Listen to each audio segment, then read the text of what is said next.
रात का अंधेरा धीरे धीरे जंगल की शाखों में उतर आया था। पेड़ों के पत्तों के बीच से छनती चांदनी का उजाला धरती पर किसी दबी हुई उम्मीद की तरह चमक रहा था।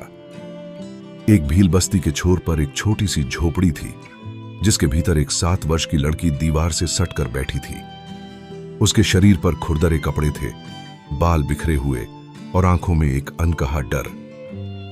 मां कई बार समझा चुकी थी, तू साधुओं के पीछे मत भाग, वो ऊंचे कुल के होते हैं। हम तो जंगल के लोग हैं, हमारे छूने से भी उन्हें पाप लग जाएगा। पर उस बच्ची के मन में ना डर था न शर्म, केवल एक गूढ़ जिज्ञासा थी जो बार बार उसे किसी अनदेखी रोशनी की ओर खींचती थी। आज भी वो मंदिर के पीछे संतों के प्रवचन सुनने चली गई थी। वहां किसी ने उसके सिर पर हाथ रख दिया था, और जब उसी हाथ को धोने लगे सब, तो कुछ बोल तो न सकी, पर उसकी छोटी सी आत्मा चुपचाप भीतर से कांप गई। रात को मां ने डांटा, पिता ने थप्पड़ भी जड़ा, लेकिन वो कुछ नहीं बोली, बस अपनी आंखों में एक सवाल दबा लिया, क्या भगवान भी हमें छूने से घृणा करता है? अगले दिन उसने देखा, वही संत दोबारा आ रहे थे। इस बार वो दूर एक पेड़ के पीछे छुपकर सुनने लगी। किसी संत ने कहा, सच्ची भक्ति कुल या जाति से नहीं, हृदय की निर्मलता से होती है। भगवान को झूठे फूल नहीं, सच्चा प्रेम चाहिए। उसके भीतर कुछ टूट गया, या शायद कुछ नया जन्म ले चुका था। अब वो रोज उन संतों की बातें सुनती छुपकर, किसी दिन भूखी रहती पर प्रवचन पूरा सुनती। जंगल की पगडंडियां अब उसे संतों की गूंजों से पहचानने लगी थीं। एक रात वो नदी के किनारे बैठी थी, चुपचाप। आकाश में तारों की चमक थी और जल में उसका प्रतिबिंब। उस क्षण उसने कोई व्रत नहीं लिया, न किसी को बताया, बस मन ही मन तय कर लिया, एक दिन मैं प्रभु से मिलूंगी, बिना किसी रोक टोक के। उन्हें मेरे छूने से कोई पाप नहीं लगेगा, क्योंकि मेरा मन शुद्ध है। उसकी आंखों से बहता आंसू कोई शिकायत नहीं था, वो बस एक मौन संकल्प था, जो समय की धूल में दबकर भी कभी मरेगा नहीं। उसी रात से उसकी यात्रा शुरू हुई। ना उसके पास कोई मंत्र था, न यज्ञ की विधियां, पर वो जंगल की हर पत्ती को जानती थी, हर चिड़िया की आवाज पहचानती थी, और अपने भीतर एक ऐसी आवाज सुनती थी जो कहती थी, चलो भीतर की ओर, वहीं वो मिलेगा, तुम्हारा राम। शबरी अभी भी केवल एक बच्ची थी, पर भक्ति की आग लग चुकी थी, और उस आग में धीरे धीरे तपकर जन्म लेने वाली थी वो शक्ति जो काल और समाज दोनों को झुकने पर मजबूर कर देगी। अभी कोई नहीं जानता था कि इस भीलनी की बेटी के झूठे बेर एक दिन त्रेता युग के भगवान के होठों तक पहुंचेंगे। लेकिन उसका रास्ता आसान नहीं था। असली परीक्षा तो अब शुरू हुई थी। सुबह की पहली किरणें पेड़ों की शाखों को चूम रही थीं। जंगल का हर कोना धुंध में लिपटा हुआ था, जैसे धरती भी कोई गहरा स्वप्न देख रही हो। और उस स्वप्न के बीच एक नन्ही सी आकृति, शबरी, अपने नंगे पैरों से ओस में भीगे रास्तों पर धीरे धीरे आगे बढ़ रही थी। उसका लक्ष्य अब स्पष्ट था। एक ऐसी जगह ढूंढनी थी जहां वह भगवान को निस्वार्थ प्रेम से पुकार सके, बिना किसी भय, लज्जा या अपमान के। वो किसी गांव की ओर नहीं गई, ना ही किसी आश्रम की तलाश की। उसकी खोज उसे और भीतर और दूर जंगलों के अज्ञात विस्तार में ले जाने लगी। दिन दिन भर वो चलती, सूखे बेर बीनती, नदी से जल पीती, और रात होते ही किसी पेड़ की जड़ में आंखें मूंद कर बैठ जाती। धीरे धीरे वो जंगल उसका घर बन गया। शुरुआत में वो डरी, जंगली जानवरों से, रात की अजीब सी आवाजों से, और सबसे ज्यादा उस अकेलेपन से जो उसे कभी छोड़ता नहीं था। पर धीरे धीरे वही अकेलापन उसका सहारा बन गया। अब हर पत्ता, हर हवाओं की सरसराहट और पक्षियों की चहचहाहट उसे एक ही नाम में गूंजती प्रतीत होती थी, राम, राम, राम। शबरी को कभी किसी ने राम के स्वरूप नहीं दिखाए थे, ना वो किसी मूर्ति को जानती थी, ना किसी मंदिर को। उसके लिए राम केवल एक एहसास थे, एक प्रकाश था जो उसे भीतर से भरता जा रहा था। वो बेर बीनती हर दिन, पर किसी को खिलाने के लिए नहीं। वो उन्हें सबसे पहले खुद चखती, परंतु स्वार्थ से नहीं, श्रद्धा से। उसे लगता, यदि राम आए तो उन्हें मैं वही दूं जो सबसे मीठा हो, सबसे पवित्र हो। और उस दिन से हर बेर को वो पहले चखती और जो खट्टा होता उसे एक तरफ रख देती। ये उसका प्रेम था, एक निर्दोष भक्ति जिसमें त्याग था, निश्चलता थी, प्रतीक्षा थी। वो प्रतीक्षा अब वर्षों की होने वाली थी। एक दिन एक बूढ़े सन्यासी उधर से गुजरे। उन्होंने शबरी को देखा। एक युवती में बदल चुकी थी वो अब, पर उसकी आंखों में वही मासूम इंतजार था। उन्होंने पूछा, बेटी, इस निर्जन जंगल में क्या ढूंढ रही हो? शबरी ने उत्तर नहीं दिया, बस मुस्कुराकर कहा, वो आएंगे, मैं उन्हें बेर खिलाऊंगी। संत मुस्कुराए नहीं। उन्होंने सिर झुकाया और कहा, तू जिसे बुला रही है वो साक्षात नारायण है। वहां पहुंचना सरल नहीं। शबरी ने उनकी आंखों में झांका और बड़ी विनम्रता से कहा, मेरे लिए तो वे प्रेम है, और प्रेम में पहुंचना कठिन नहीं होता। कठिन तो द्वारपाल और धर्म के नियम होते हैं। बूढ़े संत मौन हो गए, फिर आशीर्वाद देकर आगे बढ़ गए। उन्हें नहीं पता था कि वे किसी साधारण स्त्री से नहीं, सत्य की सबसे सुंदर मूर्ति से मिलकर जा रहे थे। वो शिवश बीतते गए। शबरी अब बूढ़ी हो चली थी। बाल सफेद हो गए थे, शरीर में बल नहीं बचा था, पर उसकी आंखों में अब भी वही उजास था, वही इंतजार। रोज सुबह उठती, साफ करती अपनी छोटी सी कुटिया, नदी से जल लाती और बेर चुनकर चखती।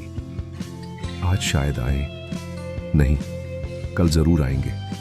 हर दिन ये बात दोहराती और हर दिन उसी श्रद्धा से बेर चखकर तैयार रखती। उसे नहीं मालूम था कि जिस प्रतीक्षा को लोग पागलपन समझते हैं, वही प्रतीक्षा एक दिन साक्षात राम को उसकी कुटिया की ओर खींच लाएगी। लेकिन राम आएंगे कब? इसका उत्तर अभी समय के गर्भ में था, और जब वो दिन आएगा तो इतिहास चुप नहीं रहेगा। 3 जंगल में सावन उतर चुका था। पेड़ों की डालियों पर मोर नाचते और आकाश में घनी घटाएं उमड़ती तो पूरा वन किसी तानपुरे की तरह गूंज उठता। शबरी की झोपड़ी के बाहर अब बेलों की हरियाली फैल चुकी थी, लेकिन झोपड़ी के भीतर वही सादगी, वही तपस्विनी की तन्हा प्रतीक्षा। आज भी वह तड़के उठ गई थी। कुटिया के द्वार पर जल छिड़का, फूलों से बनाई रंगोली पर हाथ फेरकर उसका आकार सुधारा और फिर उसी चिर परिचित नियम की ओर बढ़ी, बेर बीनने। पेड़ों के नीचे गिरते बेर वो एक एक कर उठाती, उनकी सतह पर जमी धूल को धीरे धीरे साफ करती और हर बेर को दांतों से हल्का सा काटती। मीठा है, यह प्रभु के लिए ठीक रहेगा। हर बेर को चुनते हुए उसकी आंखों में एक चमक होती, जैसे सच में उस दिन का अभ्यास कर रही हो जब राम स्वयं सामने होंगे और कहेंगे, शबरी, मुझे अपने झूठे बेर दो। पर आज कुछ बदला हुआ था। आज जंगल की हवा अलग थी, चिड़ियों की चहक में कोई नई लय थी और पत्तों की सरसराहट में एक अपरिभाषित आहट। शबरी को एक गूढ़ कंपकंपी सी महसूस हुई, जैसे किसी ने उसके अंतर्मन को हल्का सा छू लिया हो। वो ठिठक गई, माथे पर हाथ रखा और आकाश की ओर देखा। क्या आज का दिन है प्रभु? किंतु फिर एक लंबी सांस लेकर बेर की टोकरी उठाई और कुटिया की ओर लौट चली। शाम होते होते बादल बरसने लगे। कुटिया की छत से बूंदों की टपकन भीतर गिरती रही, पर शबरी की आंखें द्वार पर टिकी थीं। अब वो रोज की तरह केवल प्रतीक्षा नहीं कर रही थी, वो कुछ महसूस कर रही थी। आधी रात बीती, वर्षा थम चुकी थी और तभी कुटिया के बाहर 2 चरणों की आहट सुनाई दी। शबरी उठी, जल्दी से दीपक जलाया, बेर की टोकरी को सामने रखा और द्वार खोला। सामने 2 पुरुष खड़े थे, एक गेरुए वस्त्रों में और दूसरा उनसे तनिक छोटा, सशक्त शरीर वाला। उनके भीगे वस्त्र और थकान से भरी आंखों को देखकर वो समझ गई। शबरी ने बिना कुछ पूछे उन्हें भीतर बुलाया। वे दोनों मौन थे, जैसे कुछ खोज रहे हों। शबरी ने उन्हें बैठने का संकेत किया और लकड़ी से बना पाट रख दिया। फिर बेर की टोकरी उनके सामने रख दी। मेरे पास यही है, उसने कहा। ये चक्कर चुने हैं आपके लिए। गेरुए वस्त्रधारी युवक ने मुस्कुराकर टोकरी की ओर हाथ बढ़ाया और शबरी की सांस थम गई। वो छू रहे थे, बिना किसी घृणा के, बिना किसी पापबोध के। उसके मन का बोझ जैसे एक ही क्षण में बह गया। उन्होंने एक एक बेर उठाया और खाते गए। आंखें बंद थीं, जैसे स्वाद से ज्यादा किसी भाव को महसूस कर रहे हों। और फिर उन्होंने कहा, शबरी, तुम्हारा प्रेम अमृत है। हम वर्षों से वन वन भटकते रहे, पर ऐसा स्वाद नहीं मिला। शबरी कांप गई। आप राम हैं? उसकी आवाज कांपी। गेरुए वस्त्रधारी ने अपनी आंखें खोली और वही तेज, वही करुणा, वही दिव्यता। हां शबरी, मैं राम हूं और ये मेरे भाई लक्ष्मण हैं। हम तुम्हारे प्रेम की ओर खींचे चले आए।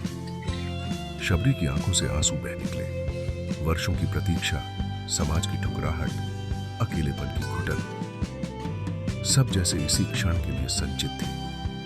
उसने सिर झुका दिया। मैं अपवित्र हूं प्रभु, मैं योग्य नहीं। राम ने धीरे से उसका हाथ थामा। तुम्हारे प्रेम ने तुम्हें पवित्र किया है। तुम्हारी भक्ति में कोई द्वार नहीं। मैं तो यहां तुम्हारे स्पर्श से पावन हुआ हूं। उस क्षण शबरी रोई, पर वो आंसू दुहक के नहीं थे। वो एक ऐसी पूर्णता के थे जिसे शब्दों में कह पाना असंभव था। और फिर राम ने कहा, अब समय है आगे बढ़ने का। रावण ने मेरी सीता का हरण किया है, मुझे आगे जाना होगा। शबरी ने सिर झुका लिया। तो आज आपकी प्रतीक्षा पूरी हुई और मेरी भी। राम मुस्कुराए। तुम्हारी भक्ति अमर रहेगी शबरी। युगों तक लोग तुम्हारे बेर याद रखेंगे। फिर वो उठे और चलते बने। शबरी उनके पैरों की ओर निहारती रही जब तक कि वो ओझल नहीं हो गए।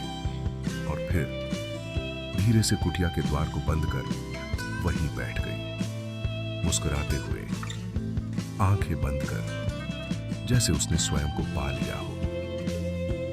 उस रात जंगल की हवा कुछ अधिक शांत थी, क्योंकि आज एक साध्वी की आत्मा मुक्त हो चुकी थी। चांद जंगल फिर से चुप था। राम और लक्ष्मण के जाने के बाद शबरी की कुटिया मानो फिर उसी वीराने में लौट आई थी, लेकिन अब वहां सन्नाटा नहीं था। वहां एक शांत पूर्णता थी, एक अनुभूति कि जीवन की सबसे महान यात्रा अब पूरी हो चुकी है। शबरी ने उस रात सोने की कोई कोशिश नहीं की। वह दीपक के सामने बैठी रही, आंखें बंद थीं और भीतर एक रहस्यमयी प्रकाश भर गया था, जैसे राम की छवि उसके रोम रोम में समा चुकी हो। सुबह की पहली किरण जब कुटिया पर पड़ी तो वह धीरे धीरे उठी, हाथों को जोड़ा और वहीं खड़ी हो गई। फिर उसने एक अनोखा निर्णय लिया। अब उसका कोई कार्य शेष नहीं था।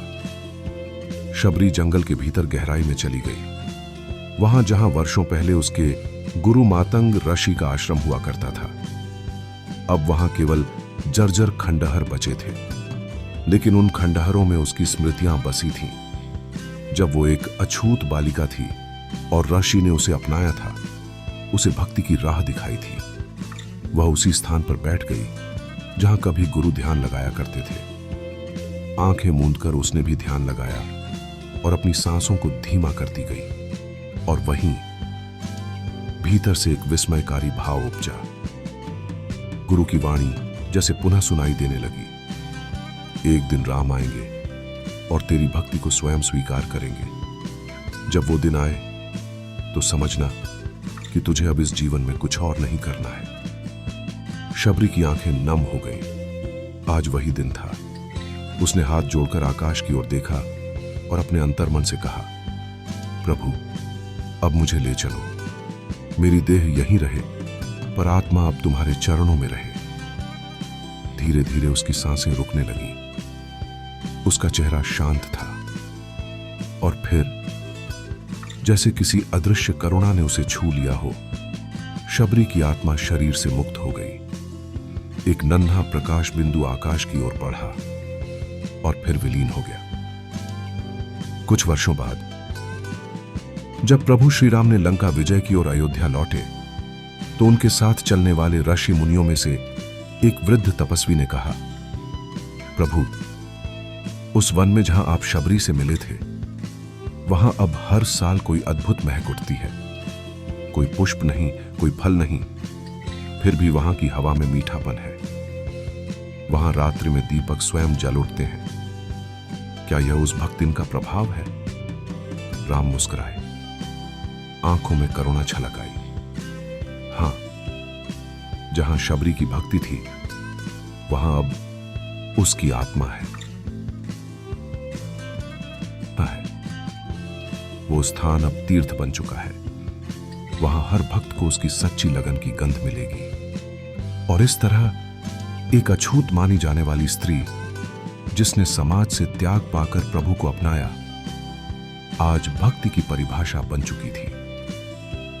शबरी के बेर जो संसार की दृष्टि में तुच्छ थे, प्रभु राम की दृष्टि में अमूल्य हो गए, क्योंकि भक्ति में वर्ण, जाति, रूप या अवस्था का कोई महत्व नहीं। महत्व है तो केवल प्रेम का, समर्पण का।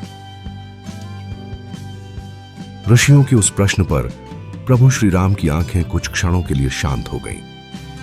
उन्होंने वन की ओर देखा और धीमे स्वर में कहा, अब मैं तुम्हें उन अद्भुत दिनों की कथा सुनाता हूं जब माता शबरी ने भक्ति का सर्वोच्च रूप धारण किया था।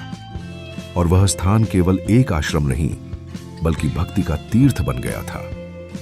वन के उस कोने में आज कुछ असामान्य था।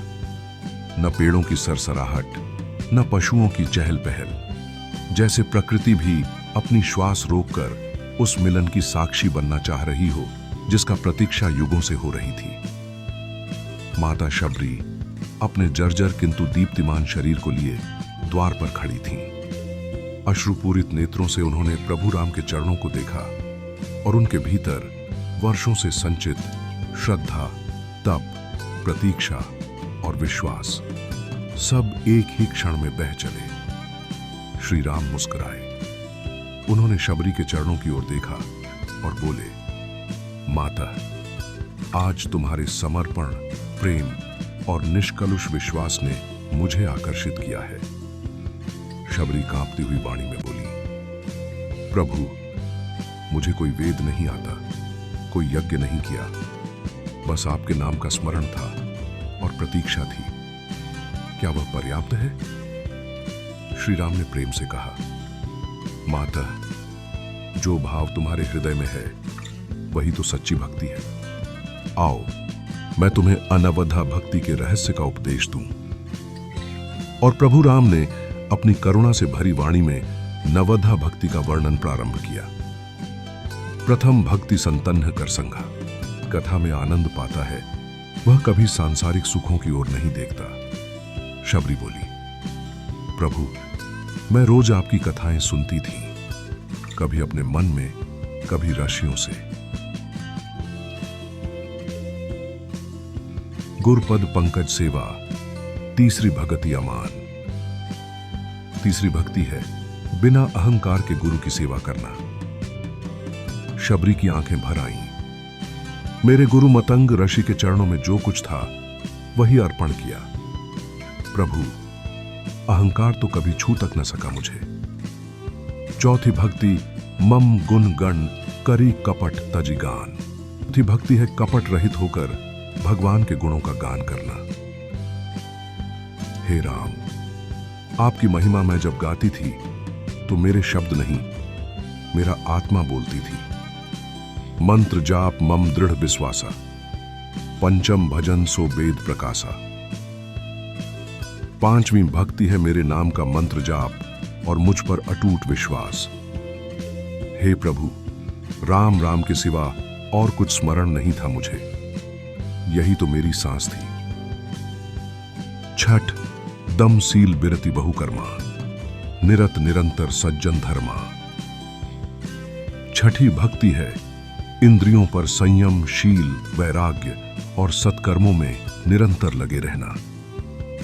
मेरे पास कोई भोग नहीं था प्रभु, बस संयम, सेवा और विश्वास।